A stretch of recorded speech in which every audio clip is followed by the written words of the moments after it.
Mayambu Kurumzari, Adoni Viribus Impact News Nei Raj Nongthombam, Manung Hutna, Saturday Night Show the Mayambu Taram Nokchari, Ngasigi, Saturday Night Show gi edition Sida, Lagliba, October gi Tarik, Tarani Thoida,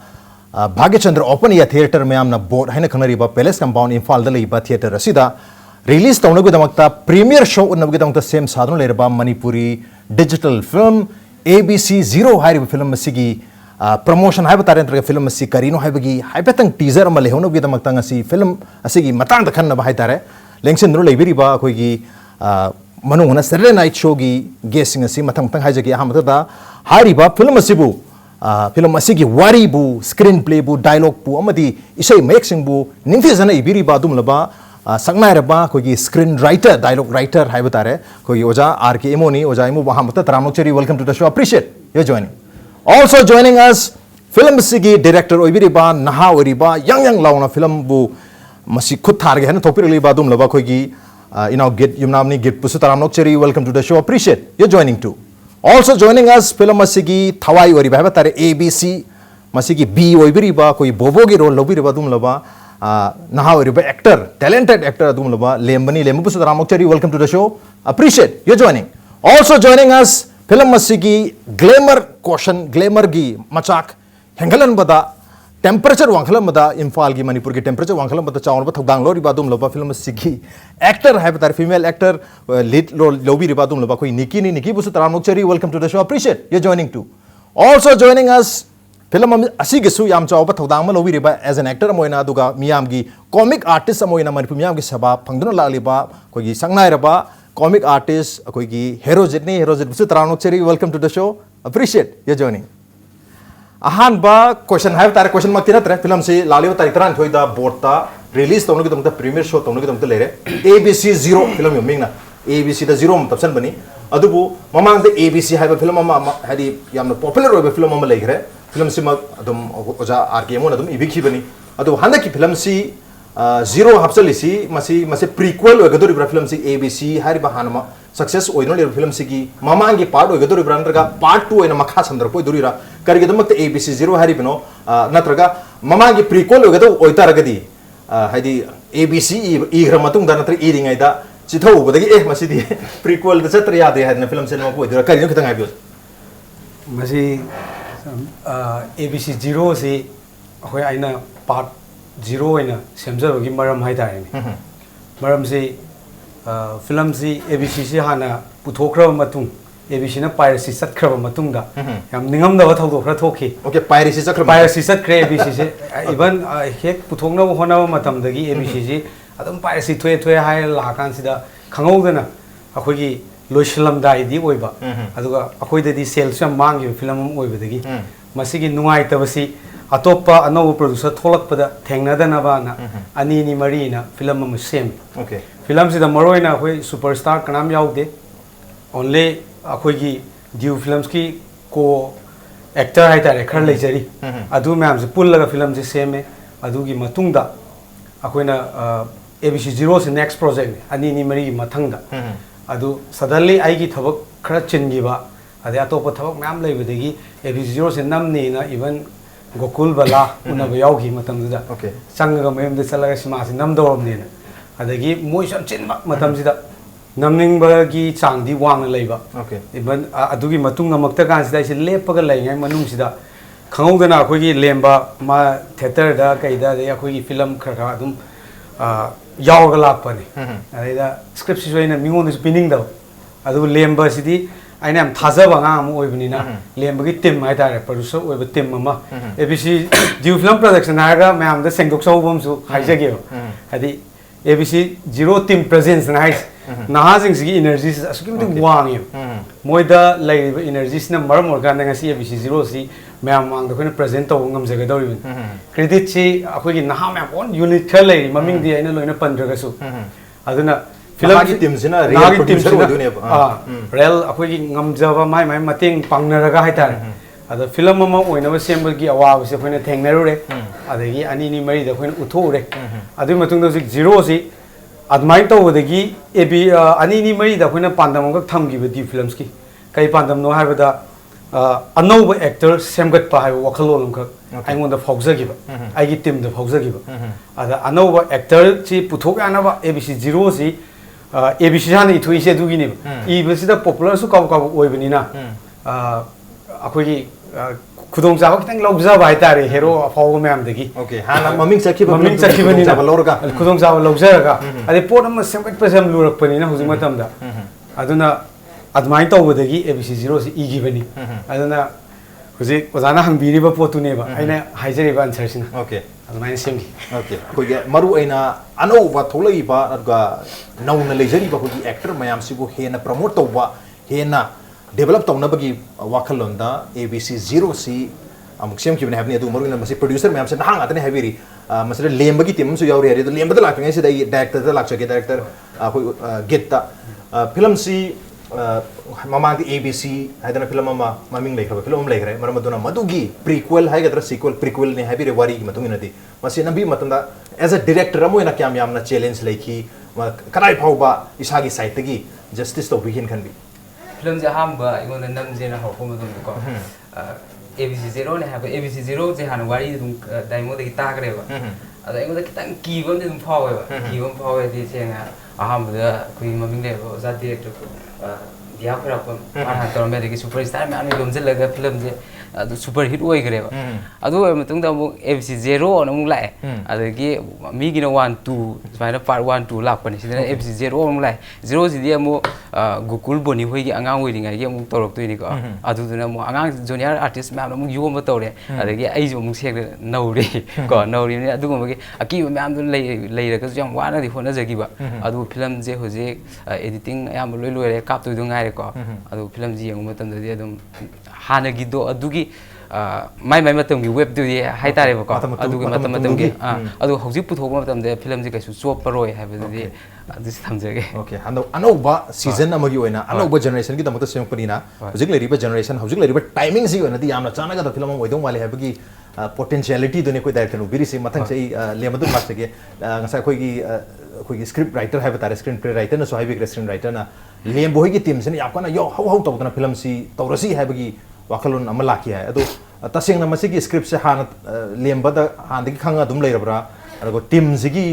हाइदी team जेनस माइन film जी पुथोक्सी एना खलैसे सिना कमाय तौगिबना खतन हाइबी एबीसी जे हाना स्क्रिप्ट राइटर जे पुले हाना ममांग हाना पुलक पदगी एबीसी जे हाना नमग्रे नमगे मजु यावे ए ओके एबीसी हान पार्ट से यावे जी कमाय यावे हा कांदा आई जे क्लास नंग फमबने क्लास नंग फमगा नोक्तंग नोकने बे आई काइम यावदे डायलॉग काइम यावदे क्लास फम नोक्तंग नोकने अदु नो मतुंगदा काइमोनो जायदो अनि नि मरी दंग लाए अनि नि मरी नमकाना काइमोगे मतेम यावे डायलॉग ngaga डायलॉग ngaga मतेम यावुजदा अदुगी लेबा रिलेशन अदि राइटर जी गाइगा खर रिलेशन लेनाबनिना एबीसी जीरो जी इरेना हाय एबीसी इ कांदा ngसाई एबीसी जी ना फावगिबनिना एबीसी जीरो हाइबना जीरो जी न्यू डिजाइन निबा जीरो जे मणिपुरदा पुथोकनाराम गिरोबमदा न्यू डिजाइन ओइबनिना जीरो जी न्यू डिजाइन ओइबनिना यानी सिने बै वखन यानी वखन आई बिसा लैबदि नते अदु आइना हाय माना बिजिंग जिदा आई माना फ्रेंड खर लै अदुम आदै आंगांग टीम पैसा मतें पांग ngमद्रगजु पांगन कैना मतें पांग ngम इनाउ पा मैम लै अदो आइना हाय एबीसी जीरो जी पुथोकसे अखोइदा कैनो तौरो सुमांग अखोइदा मांगबदि मांगरोय अदु नोइदा आई बिलीव तौगे आई नोइ थाजा पिगे सो मांग वे हाकाना आई गिदमंग सोंथोकपिरेबा उत्तम निमबाना मानबंगा अदगी अनिल एनकेना मोबाइल निजे थोले पैसा तौरगेना अदुगा विथ आइगी कोलोनी की इनाउ पाजिंग अदगी याम्बा इमानबा हाइतारेने मोय म्यामजु सपोर्ट तौवे म्याम सपोर्ट तौवे मतेंग पांगे सी अमना पोस्टर मक्त नप्पदु अंगांगै लै लोय नप्पिने चतला अमाय तौ मतेंग पांgai ओन सपोर्ट अम लैबनिना तो अदुगी दा आइना ngममिने wen पुथोकजि एबी जीरो माय पा हजिक 95% di loy hai tar puthok to gi date 12 sida puthoga di 100 oirani 100 oirani namisule saktra ngasi tarik hoi nipan yogre almost numit humni mari ni matung jita hai film se mari mi amna su soidana ubu phangagadabni trailer bodi hoi tv da kai da khoi jam thajari mayamna soidana ubiramani mathang sei niki da laksage niki hoi manipur film gi natra music video da mayam ubiraba dum no ba actress amani heroine amni hai tare adu sigi film se abc 0 ki film se koi kan lembagi di mangonda handagi dum knowledge lekre Niki की कमाई तो इसी film से narrate तो भी ब्रा मतलब audition तो कमाई तो इसी फिल्म से ता ऐसी की पार्ट अमोई ना मेंबर अमोई नहीं होगी ऐसे अखोई दा संतोष का दा गेट का खंगना बा अदा दा गेट का दा संतोष का खंगना बदगी दमाई तरोगा इकोंदा फिल्म से हायरखी बने अदो दमाई तरोगा याम नुंगाई ना सु पुल्ले दा संतोष ना आई मतेंग याम पांगे दा गेट होय अदगी दा लेम्बो होय ओजा होय मैम ना मतेंग याम ना पांगे सपोर्ट याम ना पीबी अदो फिल्म से याम नमक नई ना बदी ओइद्रे अदो वारी सिगी मतांगदा फिल्म से नंबा हौद्रिङै ममांगदा हाना अइना तौदुइसि कइनो कमाई तौबनो अदुमबदी अदुमाइना अदुदा याम फजना नैनाबदी फंगे मतम ओके स्क्रिप्ट से नत्रगा मा अखोगी निकी की रोल सिंग से लोइना एक्सप्लेन तौरगा खनाखरेबा दुम ओके अदुगी तंजामदी फंखी मरमदुना अदुबसी फिल्म से कोई कॉमेडी फिल्म अमा हाइदी पूरा हौबदि लोगसि ममांगी हाइ तारे ममांगी फिल्म पार्ट 1 दुस अदुम कॉमिक फिल्म अम होगी बसिसु अदुम कॉमेडी फिल्म अम ओइदुरीबा अदुना मसरिदा एज कहतारे एज एक्टर अम ओइना कोई कॉमेडी की गुंबर रोल तो बसिदा करी फोबी ममांग द कॉमेडी तो की लेरबा कमाय तो ममांग द आई कॉमेडी तौगिबदी लेट्री सिदसु कॉमेडी दी एंगो खोइददी यामनदी एगोददी कॉमेडी दी यामनदी ओइद्रे ओके कॉमिक ओइबा कैरेक्टर दिन नते बा नते अखोइद थोइबा थोदो वाथोक्तना ऑडियंस द कॉमेडी ओइना कॉमिक ओइना फील तो हन बखतने ओके याम नोजै अदो कोई कॉमेडी की स्टार अमा कोई ngasi की मनु हुनेगी डिस्कशन रा फॉर्म लेरे कोई हेरोजिट नि अदो हेरोजिट फिल्म से यावरी फिल्म से मी से याम यावरी है तारे जो ट्रेलर से उजब से मी मसिंग थी बदा मसिंग थी गमते कोई अतिया द थवा मी जाक थी को सब माना है याम याम स्टार अदो कोई हेरोजिट योगिरी फिल्म से दा हेरोजिट की केनो है तारे थोदांग हाइगद्रा मसे क्याम योगिरी अदो कितंग हाइबेदुस मैं मनी लागा इंगोन लाको से याम सोंगबो म यावे नवाय हाइजरागे फिल्म से दा ई रोल से यामना चावबा रोल अमा दि फंगद्रे अखोई हुरानबा मचा अमा आई फंगे अदो हुरानबा मचा से याम नुंगाइबा अखोई अमगा सुपुनबा अमगा सुपुनबा हुरानबा आई सिन ख्वाइ लास्ट हुरानबने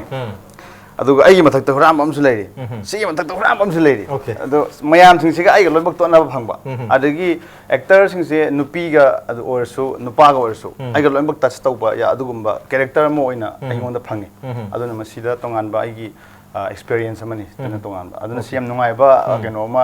आइगोंदा फाउजे फिल्म सि नुंगाइ ते हाबिसि त मयामना खंगनी अकोइना आई इसामकसु येंबा फंगद्री अदो हयिंग तांग 10 गनि थोइसिदा अदुम खंगनी ओके तांग 10 सु खंगनी अदु होजि फाउदा तौगिबा हाइतारेने इसागी रोल सिंगदुदी इसागी साइड तगी आई सैटिस्फाइड ओइ गेन खनबि खर कमाइ सैटिस्फाइड दा सोय ओइदे सोय ओइदे कोइ ओइ फंगदे अकोइ हाय बले कोइ फिल्म मेकर अमना हाइबा आई हंदक फिल्म जे नम लोइदंगाइ दको आई मथंगी फिल्म से क्याम नुंगाइनी फजनी खनबदा आई खांगम ngамद्रे हाबि वाफम हाइदि हामा होजिक नमी फिल्म से लोइदंगाइ द मथंगी प्रोजेक्ट से याम फजरनी न मसाना हाई हैनो बसुलै मधुमंगनी कोइ केनो तापिरि से हेरोजिट ना आई स्क्रिप्ट राइटर दम लाग सके स्क्रीन प्ले राइटर द स्टोरी से सिगी स्टोरी से खितंग कोइ ऑडियंस सिंग दा तापि बियागद्रा ममांगी एबीसी फर्स्ट फिल्म दु ददी मागी थीम से फैमिली एजुकेशन एंड लव काइना हाई की इमुंग अदगी लाइक लाइसु मसिंग तंबा अमदी नुंगसीबा हाइबगी वाफम सिदा बेस तौबनी हंदक किसना कमाय तौबि हंदक किसु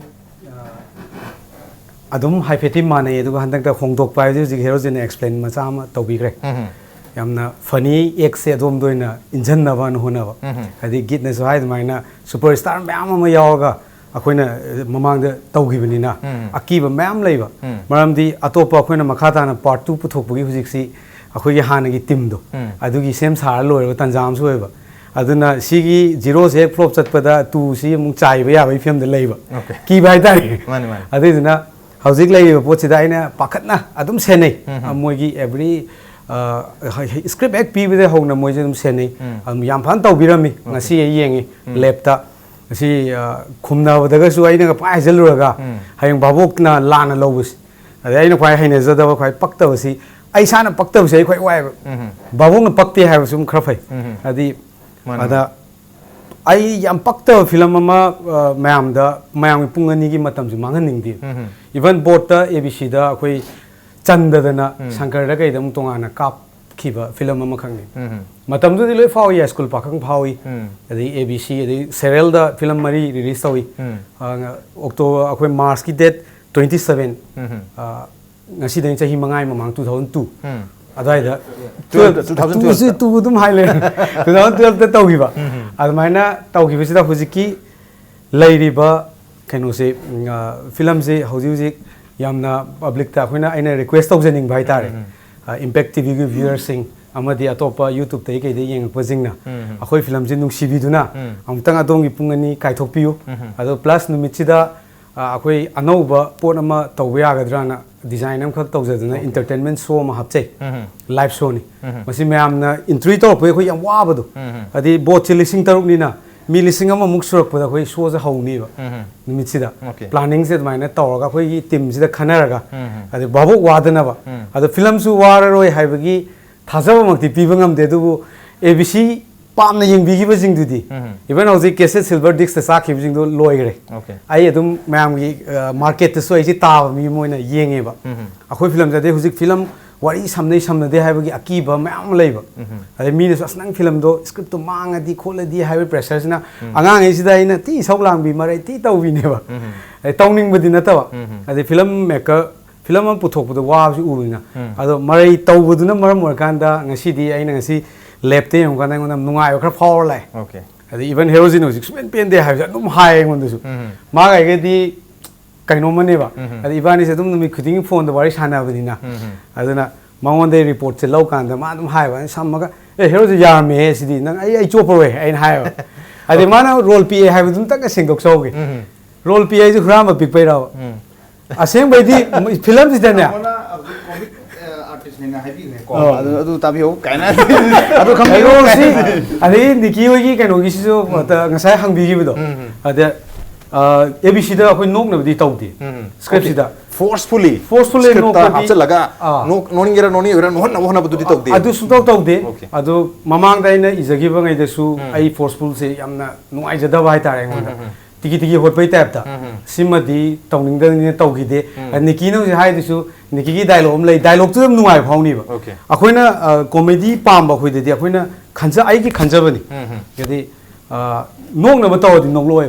nok na ba taw di nok loi mazur haina bam lei koi audition lawu matam se da koi comedy gi artist se audition to bune hai tare madu da koi gi script se comedy gi script am piraga audition to hon se da mana tawriba comedy du upada comedy thorok ta badai mo da serious ki role am piu hai badagi serious ki role thorok anda comedy thole hai bagi wafam su lei admai to naina just hona jagi ba si script ta just nuai ba babok ta ado ngang iba dialogue tu gi meaningful loi da ai gi semba matam da admai na sem jagi every bits and bytes gi wahan tok se audience ta yon ba mahaw ma chalhan baduni bagi writer na pambiri se koi director gi su madu manga pam rangoni probably madu da gi su hena pam badu oindu ni koi ni script writer na pami bu wakhalon se mag masi translate toroga movie da screen da tholaga audience ta nungai ba exposure ama phangan budune koi director na pambiram du se adu comedy ni comedy is a serious business hadi comedy to su yamno aru bathaba moi bani na madugi example adu makha ta so kano dum lakcha ge Herojit da adu batang ko director da hangjage film si kya yamna challenging oi koi comedy film amo oina number matam si film je kano tawa koi adom skip daimo ka film number holding ai mai dukan da ani ro hum adom table work tau dana khotana adom nei na re ko adagi nei na kan number ho pa matam da engon da adom kitang wa ba dum thoki ko thokpa di daimo ni re dialogue se adom kitang lu ba asang ba dum ka yaw ko adu duna akoi gi hayeng aina heng prom tau da nungai tradi khotradi adum ba dialogue tu lusan bagi adum bagi adum tho e ko film je number matam daimon so happy gi nok na batau bu na te na khoi gi mama mu bi thoi magi kan number ji da mama bi je na ham bi ba dialogue si ka tang di film je nok padi ngam do ma andre na hai ko abdi dialogue je nok na ba irak pa na ta ba film je pulap punja laga na di nok ka da ba adu gum bagi di we do aina ju khanjagi ma dum hai film da pulap yang ka da di ma so nungai ni ko ni adu kan gi di nok na bagi we na irak ko padi tau dre ko tre hoi adu ga film ji da nok ka da basin je kan da khoi gi mama pa da budi pa lak tre ba khoi gi huran ba Herojit hoi director loi di ka tai nau sa hoi moi la moi gi party je thola kan da film je yam mapa gan kal ka ne ba adu mai na adu koi comedy gi isial pu but team am yauri hai tare sigi team je ye khai na kan je da khoi main character me am se ga madu da aseng ba khoi film je mahau se chai thor kani nuai ra kan habni le matung la se lem jo khoi film je dialogue ki matang sa pe dalong se khara aru ba hai ga dra sitang serious oi bo su me am yauri hare isa gi saite gai thabi dialogue me am se loi serious oi bra light oi bra natraga yam comic oi bra kari habini dialogue se loi serious oy yam Okay. ada aingonda Character su adum serious oy. character serious oy aingonda di am lubam oy lubam oy de ai normal smile lei pon smile lei pos dai je b ne sa tu b ai je kai na kan kitang bobo hai tai bobo je kram mino hai kan bobo kitang pangtak tau ba wakhan kitang wat pa khanda ba gumba da wakhan ji taklam khan bangam da khan ba matam sang ba mina kai hai ba daklam khan bangam da oy bai tare oy bi ai na dialogue se ngan na kan da mai adu gi character sharak pina adu character sharak pina ai na wa je akoi gi tare acting je tau kan na question ma dum babop ta ngon lai be film dan lai be condition da act tau du ni normal ma koi da busi uji lai film ji ma oi da lai be style lo ta ha ju sumaya to dum lai bi question ma dum lai be mong ne lai aduna dialogue ngang pu da ju kai tare na sai gi athoi ga chau ba ga ji da adum aina question ma mina kai nom hairam ju adu oi ga da ne kana ge hang ba gi film je question ma adum hang ba film je dum lai bi gi dialogue system da da gi acting gi da dum ire ba lu ba jam lu oi ba ngon da act tau bu da de heng me am adu khoi gi rehearsal gum hai ga dra khoi workshop kum sum tau bi bra dum ba gi khoi gi particular character gi portrait tau no gi dam ma si ta no gi dam ta ai hana ai ga abc gi da di dum ai hana tamakpa workshop yau ba workshop yaure mayam yaure workshop mayam nsdc lagi adai ozabri lenga workshop adum yaure workshop ma adum mai knowledge kana ba knowledge khar lei baduna aina adum karamba no character sa du ye yang ga tawe we na ain taw ga ek si yam lu bodi oi lu raga babom nem da dem lai du ni ba ai won da dem lu doi ba babom nem da dem lai du ni ek si ek kam yaw dam ni na pura ka plane ne ba lei pura plane ek ne ba ek si plane ek taw ji lu ni okay sam sam na to hai sen hen lu sang re lu sang ne te plane ek ne lu ni ba ek ma ga ta re angawom chaw hai ju to ga dum to ya bo ne ba adung sai plane ek oi ra pon na yam lu bai ta re ngai pangta akoi gi budu hai ta re ne budu sa ko ni na ko apang mo sa budu hai ba adu akoi ek si to ga na lu bo moi bai ta adu condition du lai koi abc ham se mamang se apang budu character hai gi ne handa gi sina athoi bobo chaw ba hai ne adu bo mamang gi B gi budu gi kano je hatare character se khara bobo se akoi character se matam da ta se na thon gi apang budu crack ki title se si title phang jing ai yo okay hai to abani ko othang jai Niki de lak se Niki gi role se di kamai to bi yam serious we role loidura yam light we hojikan gi naha sing gi role se udir mai to bi ai gi yam serious oi ba kano di natre light oi basu lapra oina light oi basu nate medium de chale adu dialogue kum se serious we ba to bra karam adna traga edum comedy ngata oi to bra mai to bi comedy oina di taude sai su mai bi serious we ba role ni na ado dialogue sing je aingonda di adum nungai re okay dialogue ti dum nungai re okay aingonda tawbada nungai ba oi re ba ado sigi da makta extra rehearsal gum ba to gi ba lebra na traga ko gi haidi sigi da makta si film sigi da makta isa gi oina set to gum mayam to mina ba dum lebra ma da adu di laitre rehearsal de ngone bitu gi ko take lo busida adu take lo dru gai ba mangda hana aingonda on dagit hoi moi ga tawga tanaraga kamai to goda no khot kadam no ha do hana adu maina tana bana tana to rehearsal de lai gire okay rehearsal to draga su mayam ga tanaraga ta to tin to yam kan honari ha bani ado ko gi set si da hai tare ko gi artist multi star actor mayam si amrak ta ko gi Herojit yauri mina comedy gi tips dim adu mayam dum Herojit na ta la hang mani comedy se mai to bodagi na adu bang sai haja ki ba comedy to bose ai na diam noning ba adu noning mi do no ga da ba adu mokso dum he gyaro panina dum serious to bi rabni na stand up comedian na moina kali happening comedy to bose kyam challenging oina kan bi tamo tasengna aina dum hana sum sengdok sei mamang na su tamo ga phamin na ki ai tasengna ai di comedian nati comedian oina horok pasu nati khoi khudak ta comedian oina chawpo oin pokhim nei mayamna ningthon pibi gi bhai tare ada aina mayamna khangbidri ngai matam da ai theater artist oina yamna pamjana work torokhiba aduga tasengna comic role di pamadi pame aduga comedy amo oigi habagi wakhalon de ngonda leite adu handaki film sigi role sidi adum comic role adum oibra na traga adum cham bra ma adum oidura huran bada khoi comic element yam yaure sida ata sengna mayam nungai na ba khara funny oi bhai tare dialogue su comic oibra kamai to adum oi di yam dialogue ti yam nungai re maram di film se haudri ngai mamang da engon da film script han lowe I पामजबनी script से हाँ लौरगा script से फजन पाथोए आई कनोसिमा अदुगा अइना तोंगानबा आई writer ने इबिर आई अइना तोंगान सागतचैबा अइना मागी हुरानबा से करम हुरानबनो अइना तोंगान अम याचैबा अदुगी हुरानबदुनेबा अइना पामजरेसे अदु मित्त उबुदुनेबा अइना साजगिसे अदा dialogue ती अदुम हाना पारगा लेरमिना अदुम फारे अदगी अदुना ऑन स्पॉट अखोगी डायरेक्टर ना अदुम कनो प्रॉम तौरपदा याम दुम नुंगाइबा दुम फावरे मोंदा अदुगा अदुमाइन तौरगा याम नुंगाइना नमखिबा फिल्म अमदि ओय ओके याम नंबर फावगी ओनदि याम नुंगाइखरे अदुगा होजि फावगी लोइसलगा लैबो फावबदि यामना प्रोमिजिंग ओइबा इसादा अखोइना यामना फजबा फिल्म अमदि तौगरेना हाइबगी इसादा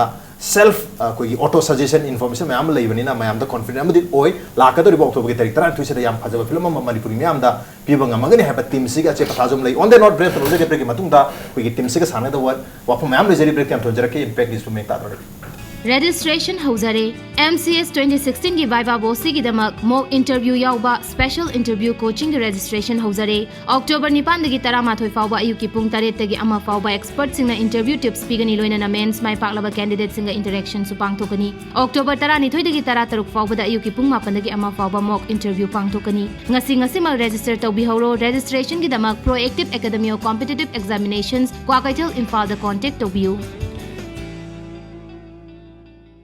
Radiant Tutorial Yumnam Lekai Imphal, run by well-experienced CBSE school teachers. Admission open for class 9 and 10 CBSE summative assessment 2. Class starts on 6th October 2016. Class timing 4:40 p.m. to 7:40 p.m. Subjects offered: English, Mathematics, Science and Social Science. Features: regular unit tests, study materials, MCQ and study tour. Van service is also available. Ningol Jakobana lakpada imoy nungari na lamdam asigi miyam da mahaw leba ngari panghanjari. Imoy nungari na puthokchaba ngari kudima hygienic oy ngari asi yamna lunan fibam da semjabani. Gram chama amasung chani yangkhay ngari ke packet sing dukan khuding magda fangbiragani. Retailer oiningba singna su contact tawbiba yagani khoi address ti imoy nungari Sagoban Tera Sapam Lerak Imphal.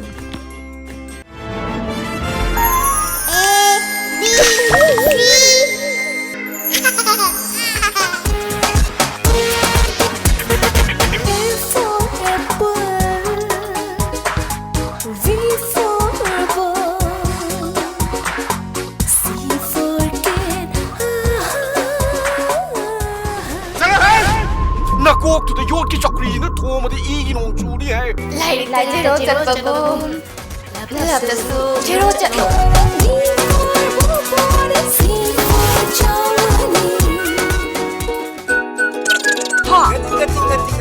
I passed out. I don't know, I don't know.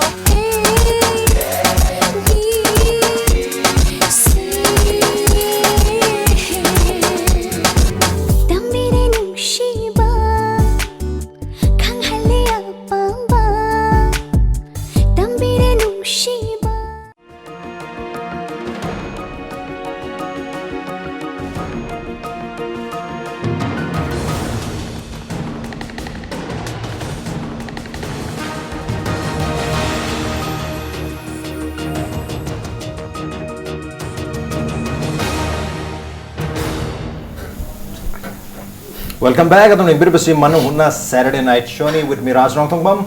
Makha tarakpada kui lakadriba October ki tarikh 30 release tawgudriba film kui ABC 0 athoi bobo chawba 0 hairiba film si kui due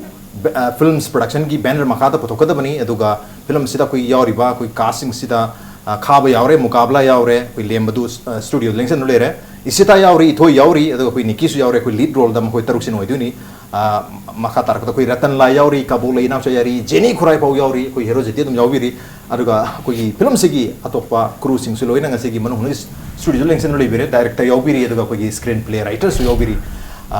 mathang je director la kui screenplay writer da haitare film sigi thawai yaubiri ba story viriba kui oja imodlak chage kui film si sibo ki stage yor no matam da kui namgur matung gi wari myam tawhere ko du matung da kui editing gi part ma haitare kui film se haina balai nam gi badu di kui paza da pochai le bachal bu chak manai pochai du leira matung da kari oninga da gi hinjang je kari thong da gi habi si kui kitchen da hadi editing room da oi hai si gi film si gi editing haitare kui yeng jama da promo ga si amna effect yam yaw ba khara chum thengna je editing se kana na to biri masi gi role si yam chaw editing se hauzi hauzi apagi wahong production yam akoina sigi film sigi ahambada akoi Surjit mamangi editor haitare ai ga su yamna nungsine loine jaba inauni adu mana yam phajana magi film jam salakpa ma kitang jai thoi sin tawna se haibadagi akoi lemboi team gi ningai ji ekta aroi bini akoi ju film team zero gi hadi aduga amuksu chumba handak se ILP na degi ama am si film ju pending da lai ru ma am ta puthongna mangas no puthongna rakone thomdana rai ni ado huji film ani hum kitane babong accept taw ni matam du da hoina ABC gi nainaro ga su thabatun nainaro ga su film de ma puthor kani babong ni yeng du di film kara khatane ba aduna akoi sab ki bani na Sujinda ngamarwena mangonda hadi mai film yam bagi tawning da baina tawa akoi gi ne habagi akoi ga mori sa dam suji sa akoi hudong min rakoni wamin na mai wabi re haidare ai gi damuktadi aina sumonda gi film lokthok ji sma pamde adu sadalli magi ngamoi da bagi views ro unarak padagi somdana sigi tarik sida di tawroina tawnarak padagi film se puthoga lai puthola kan da wahong da ai ga loina jaba jenta gi bobo adi sur ma'am ले Moina मोइदा चला हाइजरु याम तेले 20 days मुक्तंग ने मोइदा फंग editing time okay हादि मतम दो सोमदा अखोय मांगनरु खर ले हाइदा अदैदि आइना स्नाम बै अमत कल्लो न जेंता जी नाउदि अद माना एक्सेप्ट से यानिंग दे अद मोइना खंगौदना दे एक्सेप्ट तौबिरा कांदा हौजिक सिगी थाक से पुखट पिरक पदा वाहोंगी यम चावला मन तोली ओके फिल्म सिगी फिनिशिंग वर्क तोर पदा है तारे फजन बदा फिल्म सिगु अरोई बट टच फिनिशिंग टच पी बदा वाहोंग प्रोडक्शन यम चावर रोलम लेरी हमनी पतंग जई गेट तम लाच रगे गेट कोई हुजिकान फिल्म सु हुजि हाइबी खरे कोई ओजाई मोना हौजिकी सीजन सु ओइबनी हाइदर हराव कमै मतम फिल्म से मैम रिलीज तोंग तुरी मधुदा कोई ABC 0 से यादोइनी मसे मल्टी कास्ट फिल्म हम जो एरी मैम यावबनी ना मसी की मैनेज तो बगी डायरेक्ट ऑफिस अवाबा दम खरा दिन थेंगनबिरम तो माली अदो करिगनो हंदक से सुम यंग मतम द मल्टी कास्ट हाइगदरा मल्टी स्टार स्टडेड फिल्म मैम थोनो रेसे मसी मतम की चनबी हाइदुरा मधु ओइदुरा फार्मूला ओइदुरा करी हाइबिनी से होय दा मतम न पुरो होंग भाई तारे सुम हाने की कोई स्टार मैम न सुम कुम लेबदी यादम हत्र कोई स्टार याम खलक बदगी स्टार याम खले को स्टार हम फिल्म हम पुरो को फरक तारकना तारे देखि कोई की सेने आर्टिस्ट है तारे को कोई की सुपरस्टार होय जिंगे सिदुन जो एक तानो वाट पा अदु को देखि जुदा स्किप सिगी मखा डिमांड जो बा सिगी स्किप सिदा सेन है कोई की सेने आर्टिस्ट यामुम काय को कुल पोनी मोय डिमांड तो अखोई की खाब फ्रेशर डिमांड तो भाई तारे खरे जो मोय दगी खरे जूनियर वे आर्टिस्ट में अदुम डिमांड तो रोकपा स्किप कदि हम सानब आर्टिस्ट गातने अखोई की ए सारिबा बी सारिबा सी सारिबा अदुम कैरेक्टर लोइना मोय द साना सले अदुम नंबर जो याम नुंगाई मोय की नुंगाई अदुगा वाव हाइदि वे आर्टिस्ट याम लोइना याम मेसिन याम बको कोई की मोय हीरो हीरोइन मोय पुलप तरु थोपगुम्बा अदु मोय तरु कुम थोरपा तम जे एंगोन याम वाय दि आर्टिस्ट याम जले पैना कैमरा थाबा मदगी रूम मसा दग नमजन गरदि अमे वारे अदगी अदि बे कैग म्याम पुजलगा आर्टिस्ट तरागा सुजरपगा यावेबा सिनमदा अदु मोय म्याम के प्रोम तौनबा जु होना अदगी आइना प्रोम तौदा ललुरे सोमदे रिटेक एकदम लागे अदु रिटेक लाक्तना जु होना तौदा याम वादी वाई आर्टिस्ट याम बगिदि अदुगा सिग आर्टिस्ट याम बगी वाबसि नतना फिल्म दिदा अवाबदि हम गावदि नुगायना नमि वातन ओके नुगायना नमि वातन मथंग से लेंबा लाक्स के लेंबा फिल्म से हम नुगायना से नम ग्रे हारे अर इसागी केनो पीरिबा रोल से खितंग तुमिन लेबा मखलगी हाय तारे रेस्पॉन्स तो कुइन संगबा अंडरस्टैंड तो खरा कुइन संग मी की रोल से तो बिग्रे हारे अदो फिल्म सिदा इसागी रोल से ख्वाइदगी फजगी बिसि डायलॉग नो इदोरिब्रा रोल से नो इदोरिब्रा इसै नुमाय नो इदोरिब्रा करी दी ओएन खनबी शै जो दम नुंगाइगी से पासना गो दारा हो अदो कोई हीरो हम सुबगी हीरोइन हम सुबगी आई की रोल खिदंग याम होद्रे का दे तुम दिलेती अदुम लेते अदुम मदि केम लेते अदु गिदि केम लेते याम वो याम होदबा स्क्रिप्ट राइटर ना पिरकपनी सिनेमागी लोय इरग लाक्से पोनिना अदु मनुंगाइ बनुंगाइ तबगी लेते अदु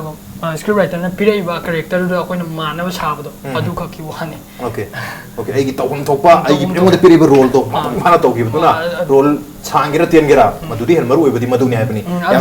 अदुदाई खितंगनि वागे कैरेक्टर से कैरेक्टर खितंग वागे देगा से ABC जो टीम दे यावसलुजे टीम दे यावरे बाई आई टीम मोने यावरे बा टीम मोने यावरो ने आई टीम जिगी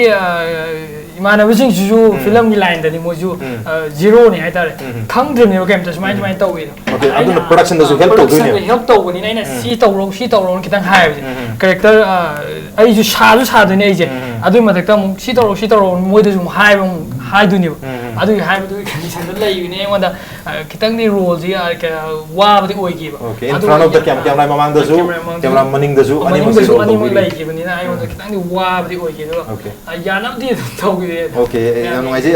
ममांग दसु वाखरे मनिंग दसु याम कनो होनदना अवाबा हाइदि अवाबा थोम याम पाखेट पेगरे हाइबनि अवाबा सिगि सोइदना हुमांग ममल हाइतारे तालिबा ताइत्राइ थोइसिदा फांगने हाइबि थाजब थमजगे मथंग से निकिदि लासे निकी गिदि कमाइ तौगी ताजबदा फिल्म सेगी USP हैगद्रा ख्वाइदगी मरु ओइबा डायलॉग से नत्र क्लाइमैक्स की ओइबा डायलॉग हैगद्रा ख्वाइदगी मैसेज पुबा डायलॉग से कोई निकी की नेता से कमाइ तौगी इसागी रोल से क्याम challenging ओइगी Masih ngasai khoigi lembada hangjagi udumang ni hangjani se aigi role wat ba kari adum feel to bi mayam se to minar pata akhang hai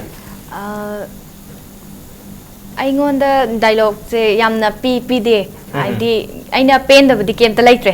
laite di dalem bana sung sai hai dune dum aidi akhoi gi pirai ba akhoi ga chanare khalaga script writer na pirak pani ada aigi pirai ba message sida aina kamaina mina ubada yengbada phajan ga dage haibasi si khatan gidi wage aduga dialogue yam pi de haibagi nungai ta budi kesu lagi de adu pi ba dialogue sida Niki ki dialogue sina USP oiki habi paw ma phangjare kwadi maroi ba ama oiki mayam sigi manung dana madu ki dialogue tning sing birgati so ning birung nang khanje film do ko je release tok ding ai le na tang ai dialogue se ai thanda gidi oidre okay ithoi sita khoi hum pulap haimina badi ore ado moi di yaudre do ga su moi yaw mo di hena nungai ga damne do moi yaudra ga su aina dum taw tek to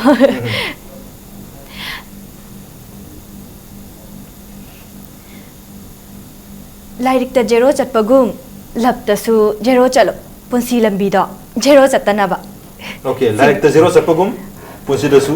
lairik ta zero chatpagum laptasu zero chalo okay laptasu zero chalo punsi lambi do punsi da zero chatpa punsi da zero chalo koi script writer ong thai wa to haini di ABC gi kaino si lesson nama khak oina semje mamang disu 12 ki fail oiba gida lokhat leba amai ta angang ida sam angang ini negative thought cuma tahu biar no apel tahu jaga. Adi segi apa negative thought tahu pergi di lain. Adi apa bah hai bu di patah hai. Asi ABC itu phu memang hape. Mamam pana phu control ngam dawa. Ngoksan na bah kakak hau pusing si kalau na pun. ABC hai bah kan usi tung kita. Adi dah hausiki nikina hai bi kita dialog si main aku ki oi risi kai ino itu adi. Aku na part 0 ni nanti hire. Bawa gian tadi. Ada tadi ai kai tahu tadi na ini multi dialog thom ni. Ada part 0 ki show ibe ada 0 cat pangang ini wari versi ada. Ada na part segi show ibe apa? Aduga koi 0 sali ba koi kunai se teleri pangang segi show ibe apa? Ibe apa? Aduga amoram dah muksu 0 nuksinu na tahu ga. Punci 0 cat kanu na hai ba message sama su pi na bukan na baik. Ado nupi ahum siga laptop selakan da laptop kanu noi lirik tu honor on hai ba. Adugumba point makakta 0 ki conclusion si sifang na harawe ba adi ahing khalle nungthin khalle atawa da ba jo conclusion se manipuri film da kwai nungai da ba si akhoi gi title ga kaino gi samna da si kem yeng di okay panga ya ba even akhoi so so me am lai camera ge so ba ai sa khangje ado akhoi kitang ngak piro di kaino ta di kaino lai gre ba hadak si yam tension akhoi gi climax si ILP ki irang adegi atopa irang meam ban meam si meam loi unare ado akhoi di film ma namu ka pisa pai bu oidam ni na kuina namsal la thamba yadam ni na akhoi na han ga do adu gi timing si lai je do retake to ya do wari si ma phangaga urakan da ngong tang harau jere ngasi okay yam ngai je mathang je akhoi gi Herojit la jagi Herojit release to gutum na mi hai tare like try to so yum jagi sen mi kuidre no mi da ngare no mi sida release to ngai sida Herojit ki side tagi hai tare ne performance sama live performance sama lai film gina to film sila tongana kap to ini film se houdinga film se isa jo ini adu film se houdinga sida live performance sama comic ki set ama stand up comedy ama tawduri na tajai madu loina makti tawbudi matam leitabni na hajar roi madu tasing na karino tawdu se adu ta ngasi gi khoi audience me am sina ko khoi Herojit lai ngai sida Herojit na kem to dialogue am na jaki target khoi audience me am na warung ni madu warung dana ban mitur kari kari tawdur hai sigi trailer hai tare teaser tang tawbirom ꯍꯣꯏ ꯇꯥꯃꯣ ꯑꯗꯨ ꯃꯃꯥꯡꯗ ꯍꯥꯏꯐꯦꯠꯇꯪ ꯁꯦꯡꯗꯣꯛꯆꯔꯛꯀꯦ ꯑꯩꯈꯣꯏꯅ release ꯇꯧꯕ ꯅꯨꯃꯤꯠꯁꯤꯗ ꯎꯠꯇꯣꯔꯤꯁꯦ ꯑꯇꯩ ꯑꯝꯇ ꯅꯠꯇꯦ ꯑꯩꯈꯣꯏ ꯄꯥꯟꯗꯝꯗꯤ ꯃꯌꯥꯝ ꯃꯤ ꯑꯗꯨꯝ ꯌꯥꯝꯅꯤ ꯕꯣꯠꯇ ꯂꯥꯛꯄꯁꯦ aduna mi khara changa khara marakta innari ngai marak to ada phammaga leiraga ngai mi sing yang wai ada ariam da ngai hendo suruk pudi na khoina pungkhai ma kai masum akoin entertainment hapaga phamma sum ngai ling adom da matam manghan ba hai tare adum madu da yenga matam ngai hanna bagi pan yam phajana puthokane hai ba sunna sadida ada matam save to se hai matam utilize to se entertainment ma sa ma hapaga mayam da ngai hen je na adu gi suma khalon da semda gi bani hobiro mate kari to dui se kai keno tu di dum ayu no mitra tau jara ge ada ina tamu ko sa ba ko khra yaw ri si gi keno sida ado ngasi chi ga chana na dum tau jara ge pani khoi gi tamu sa ke ko phudi phura kam ko da ai bogan na mani Manu na haiba 363 analysis of news and events mayam yang video pun chengdok sari madudi ABC haibani 0 haibani ABC 0 haibani mayam khwaidagi hana yengnaribisi akhoi second part 2 nambaduni adubu hozik anoba sigi Dew Films production gi sidi ahum zaba production ni aduga mamangi part 2 ni namjaribisi sungsoi soida nungaigani khali tang tara gani thoida miyang tabiyo masi aizaraga with this Nongthombam signing out Karena zoom kerja tu, kamu sakit tahu nih ngambil dia. Kami yang pasal tu, aku mau mana? Herojit je. Atau aroi basi dah, aku na YouTube dah hetar ni. Yang na viral loh, video amat oleh aku gi later bi parody na aku gi Manipur gi mami kerja laiba, pasal isai singkari mayam si, mau na remake tu baik tar. Remake tu ko mayam tu nohan na bagi mong da, atau main tu bakoi group am hetar. Later bi parody hai sana. Makoi na hari ABC 0 sigi promo mo na semdo ga ama thagal ai masu yam kan ma pam nari matem ta hani ngi adu matung da masi kari no masi kari phobi ki tim sigi reaction ju lak sage masi gi hari ba later bi parody ki lairi ba ko gi video jang ding minas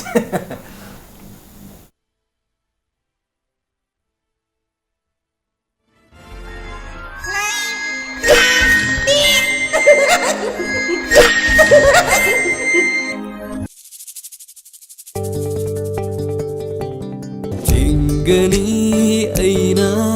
sambal oiduna ngau ba khoi mu pairak la sulai ko sida leiravada nangna inak lengdana akiba leitere nung shilam biseng sidi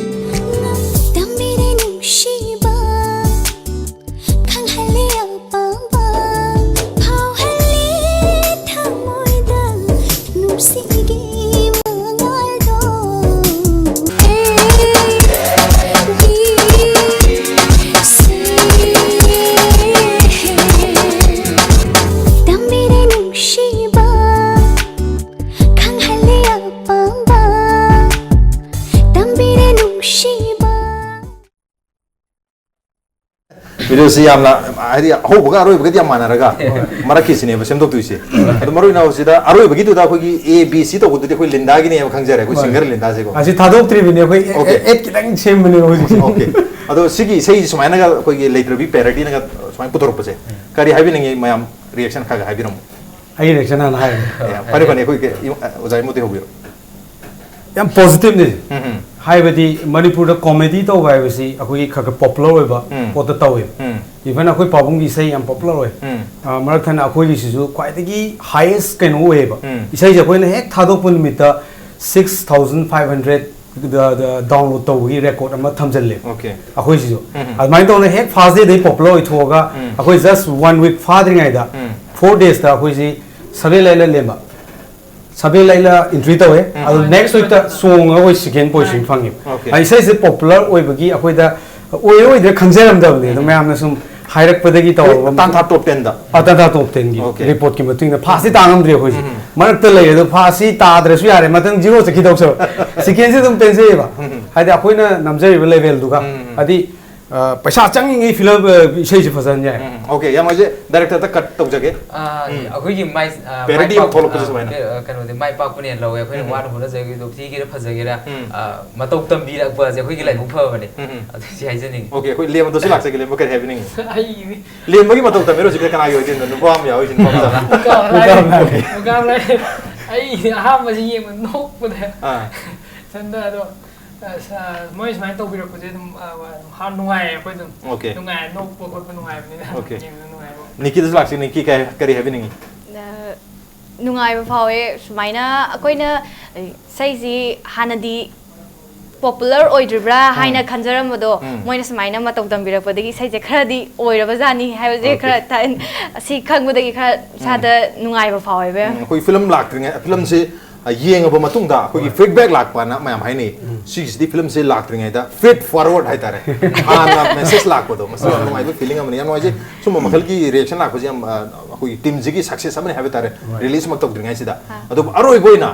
message amtang habir mo kari habir ngi film si kari kita makta yeng mo thok ta audience na yeng iba manipur gi miam ngasi manung na bu yeng iba miam jena kari kita makta abc 0 si yeng dori pano nikita gi da makta yeng doira liam gi da makta yeng doira ko gi hero gi da makta yeng doira kai dong nikita da kari habir ngi si akoi